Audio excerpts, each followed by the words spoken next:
Hi, everyone. On behalf of the Canadian University Fund, we are happy to present to you our approach to investing the allocated $1 billion. In response to our clients' increasing consideration to ESG values, we will be presenting a proposed portfolio that focuses on achieving the net zero targets in addition to achieving the risk return objectives of the current portfolio. So let's start with looking at the objective and investment philosophy. We are managing an ESG-aware, low volatility fund with a special focus on transitioning to a complete net zero GHG position by 2032. And we're hoping to demonstrate substantial performance towards that goal by at least 2025. The fund is rebalanced quarterly to seek moderate appreciation, which is very realistic and reasonable, given that we have a long investment horizon expected to endure into perpetuity.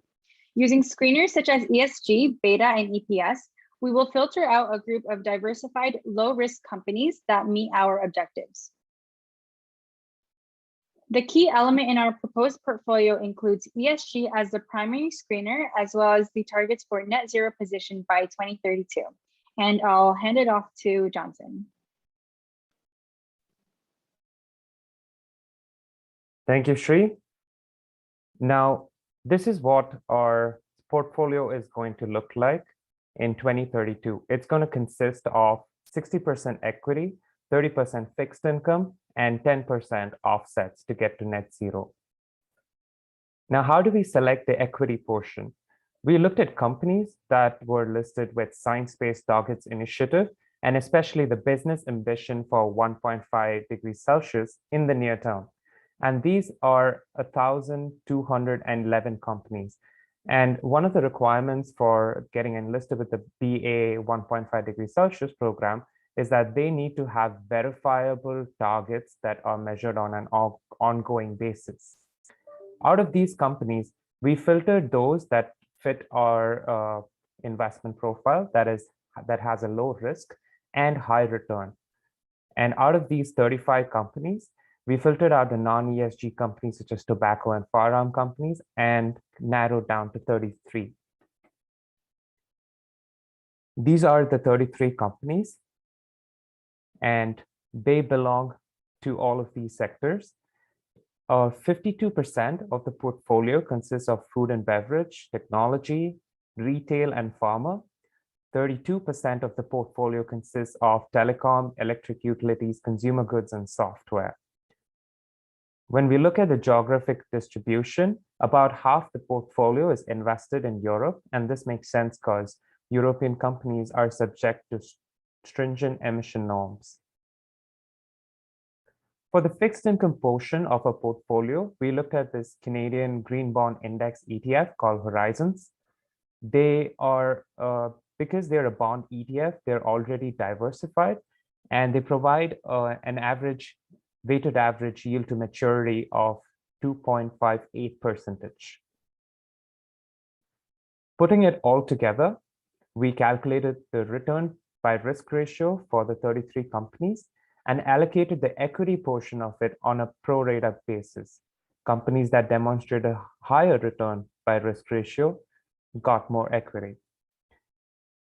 And 30% of the portfolio we are planning to invest in the Green Bond Index ETF. And then 10% of the portfolio we're reserving for carbon offsets so that in the end, our portfolio reaches net zero. This is a projected return risk profile of a portfolio. The projected return is 12.86%, which is higher than what is required. That is CPI plus 4.5. A minimum of 5.1%. This offers 12.86%, and the risk that's taken by this portfolio is only 0.38. So it's relatively low risk. Now, to get there, Ambika will walk you through it. Thank you, Johnson. Now that you've seen how the portfolio will look at the end of 2032, I will explain how we will achieve the net zero portfolio. We will be adopting a 4-step process to bring the portfolio in alignment with the goals. Step 1 is baseline assessment, which is to understand the composition and calculate the current carbon emission levels of the portfolio. Step 2 is to build a climate council, which will help us become responsible and be aligned to the end goals by adapting the right technology, data points, and policies. It will compose of climate experts who will keep the governance in check as well. Step 3 is target setting. We have used science-based targets to shortlist 33 companies. Along with the Climate Council and financial experts, we will be setting yearly aggressive targets. Step 4 is to partner with third-party rating agencies and auditing firms, plus building our own tracking mechanism to closely monitor and measure the companies. Over the course of 10 years, we will be aggressively using the exclude and tilt strategy. Exclusion will be in the form of removing high carbon emitting companies in the beginning few years and tilting towards companies with promised and aggressive carbon reduction targets like the 33 companies shortlisted. This will be done through periodic portfolio rebalancing, which will help us change the entire composition of portfolio to consist primarily of low carbon emitting companies. We have also decided to deploy a combination of passive and active management style. Our fixed income portfolio will be passively managed and will be mapped to the S&P Green Bond ETF, while we will be actively managing our equity portfolio. This is the timeline, and this is an overview of how we will be achieving the set targets. We aim to map the fixed income part of the portfolio to the S&P Green Bond Index from year one itself. This will help us achieve at least 40% of our target by 2025. We will also aim to reduce the high carbon emitters to only 30% of the portfolio by 2028 and also start actively investing in the 33 companies shortlisted by 2028. By 2030, we aim to achieve at least 80% of the decarbonization target, and by 2032, we will be purchasing carbon offsets up to 10% of the portfolio, which will help us achieve and be net zero by 2032. Thank you, Ambika. So ESG investing in net zero goal are gaining increasing traction. However, since the concept is still in its early stage, there are a significant number of complications and risks associated. Key risks among these revolve around quantifying and assessing greenhouse gas emissions. This is further complicated by differences in ESG ratings provided by third-party providers, as well as self-reported by company disclosures. We propose various solutions for quantifying and standardizing greenhouse gas emissions, namely by measuring greenhouse gas emissions in metric tons of carbon dioxide in line with greenhouse gas protocol. We also propose utilizing the social return on investments and the economic rate of return to evolve our KPIs as opposed to the traditional total return metric.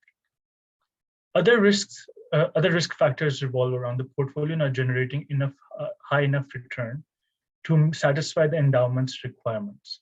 For this purpose, we advise a phased divestment approach in our tilting strategy. We propose that the endowment commence with passive investments in broad market ESG-themed fixed income ETFs to further provide a diversification benefits as well as generate higher returns, which will allow the endowment with a 10% margin to invest in the proposed carbon offsets to meet its net zero requirement.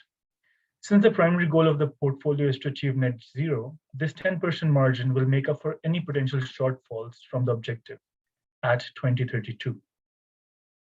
Moving on to our engagement strategy. Engagement is a key factor in a successful ESG investing strategy that does not revolve around exclusions. However, considering the short time horizon of the net zero goal and the endowment's risk return objectives, our strategy focuses on active investment in the appended 33 companies. At this stage, engagement is possibly only to a limited extent in equities and entirely non-existent in fixed income, as the latter follows a passive investment strategy. For equities, the $600 million investment in 33 companies will allow the endowment to closely monitor and evaluate the performance of these companies. However, the small investment stakes in these individual companies would make it difficult to significantly impact their decisions. To circumvent this, we propose that the endowment consider collective bargaining power and join activist investment groups that target their companies to more effectively impact their decisions and hold them accountable. Now, to wrap up our presentation, I would like to request Sri. Great. So now we'll be talking a bit about the reporting metrics. While we understand that tracking GHG emissions across investment portfolios is not a straightforward task, we understand that we owe our investors and stakeholders full disclosure and transparency with our progress towards the net zero commitment. So we have compiled some ESG metrics, such as the ones shown here, for reporting that can demonstrate our progress. These metrics are flexible and can be applied to companies in any industry or sector. The main KPIs we've listed measure GHG emissions, which are crucial for measuring the impact on climate change, as well as the use of renewable energy, green revenue, and carbon footprint. We recognize that getting a net zero position by 2032 is not a straightforward task. However, our strategy makes this ambitious goal achievable. Our team has a strong framework consisting of elements such as a clearly defined journey to the net zero portfolio, a sound risk management framework, an active engagement strategy, and so on and so forth that will help us reach this goal. Thank you so much for listening to our presentation.